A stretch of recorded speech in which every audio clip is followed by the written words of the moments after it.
Bonjour, je vous apporte le salut fraternel du SNG-CEI, de la section des services de la FEC, qui a en charge les branches de l'immobilier, de la promotion et des gardiens. Nous sommes à une période historique du mouvement social. Ce gouvernement, dans le prolongement des gouvernements précédents, a décidé de s'attaquer à tout le modèle républicain et social. Comme annoncé pendant la campagne électorale, dès le départ, Macron s'est attaqué au démantèlement du Code du travail et en particulier de la représentation des salariés avec les ordonnances travail. Nous avons été particulièrement surpris, pour ne pas dire plus, par les différentes prises de position du Bureau confédéral, de la Commission exécutive confédérale sur ces ordonnances. Car dès le 28 août 2017, c'est-à-dire avant même la publication des ordonnances, le Bureau confédéral annonçait qu'il n'y aurait pas d'appel à la grève le 12 septembre. Cette position a été étonnante car on n'était pas censé connaître le contenu de ces ordonnances. Le 4 septembre 2017, la Commission exécutive confédérale souligne le travail réalisé par la Confédération depuis 3 mois en application du réformisme militant qui se traduit par l'obtention de certaines garanties et le blocage de nombreuses dispositions. Nous avons cherché les garanties obtenues, nous ne les avons pas trouvées. En effet, que contiennent ces ordonnances? Des indemnités prud'homales plafonnées pour les licenciements sans cause réelle ni sérieuse. Les indemnités sont tellement basses que le CDI ne constitue plus une garantie. Et ce n'est pas, comme certains voudraient nous le faire croire, en utilisant les exceptions à l'application de ce barème que l'on s'en sortira. Un autre thème est généralisé à l'ensemble des branches. Il s'agit du CDI de chantier. Seuls Syntec et BTP pouvaient le mettre en place, car il s'agissait d'un usage dans ces secteurs. Maintenant, n'importe quelle branche pourra le mettre en place. Alors pourquoi ne pas l'utiliser dans les centres d'appel en fonction des contrats signés avec le prestataire, le donneur d'ordre? La contestation d'un licenciement est réduite à 12 mois. Également, maintenant, l'employeur a le droit à l'erreur en motivation du licenciement. S'il n'a pas motivé la lettre de licenciement, cela n'entraîne qu'une indemnité d'un montant minimum d'1 mois. Le maximum d'1 mois. Sur le compte personnel de prévention, la confirmation de la suppression des critères de contraintes physiques marquées, c'est-à-dire la méditation, les ports de charge, les contraintes posturales et articulaires, les vibrations mécaniques.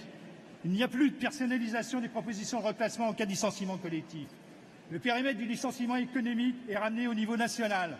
Autrement dit, une multinationale peut générer de juteux profits ailleurs et justifier un licenciement économique de sa filiale française. Sur la suppression du CHSCT, je n'ai pas besoin de m'étendre.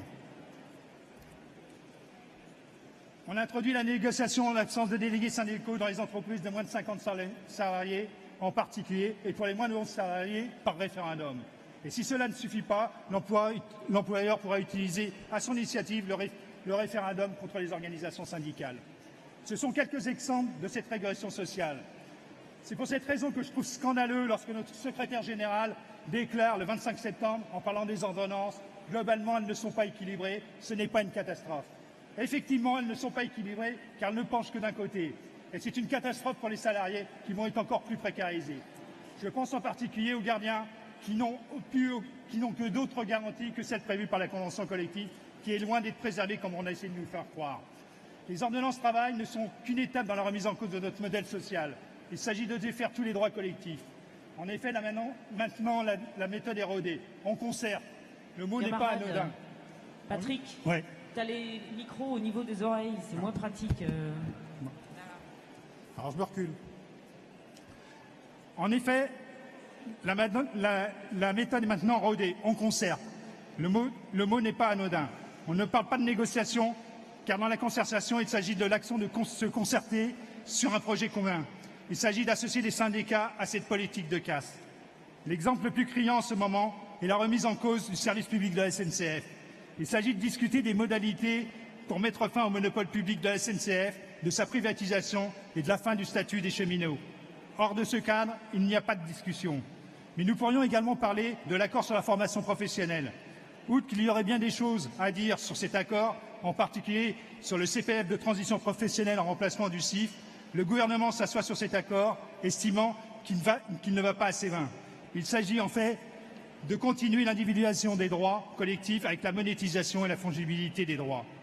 Mais la casse du modèle social va également avec la casse des services publics, avec la suppression des 120 000 postes de fonctionnaires, le vol de nos cotisations sociales en faisant croire qu'il s'agit d'augmenter le pouvoir d'achat, les lettres de cadrage budgétaire des collectivités territoriales en remettant en cause leur autonomie financière. La remise en cause du bac comme diplôme universitaire et passeport pour la rentrée à l'université. Demain, c'est à l'assurance chômage qu'ils vont s'attaquer et à son mode de financement. Pense à conclure. Oui, t'inquiète pas, ça doit tenir. Comme pour les collectivités territoriales, il y aura une ligne de cadrage budgétaire. Les syndicats seront associés à gérer la pénurie avec la chasse aux chômeurs, car il s'agit d'opposer les chômeurs aux salariés. Mais on pourrait également parler de la concertation engagée en ce moment sur la remise en cause des retraites. Tout cela est accompagné de méthodes répressives comme les récentes interventions policières dans les facultés ou à Notre-Dame-des-Landes, l'instauration d'un état d'urgence permanent, la loi Asile et Migration qui renforce encore la répression des sans-papiers et des immigrés. En résumé, avec Macron, nous avons notre Thatcher. Alors lorsque j'entends notre secrétaire général reprendre la formule de Thatcher, il n'y a pas d'alternative, je m'en émeus fortement. Car si tel est le cas, autant faire le don et attendre que les jours soient meilleurs. Personnellement, je ne suis pas engagé dans le syndicalisme pour subir sans rien dire et me taire. Pour résumer, je considère que nous sommes en résistance et que nous ne devons rien concéder si nous ne voulons pas disparaître. Bien entendu, l'idéal pour stopper cette déferlante, c'est la grève générale. Même si elle ne se décrète pas, elle se prépare. En conclusion, il faut arrêter de se bercer d'illusions avec ces concertations et pseudo-négociations.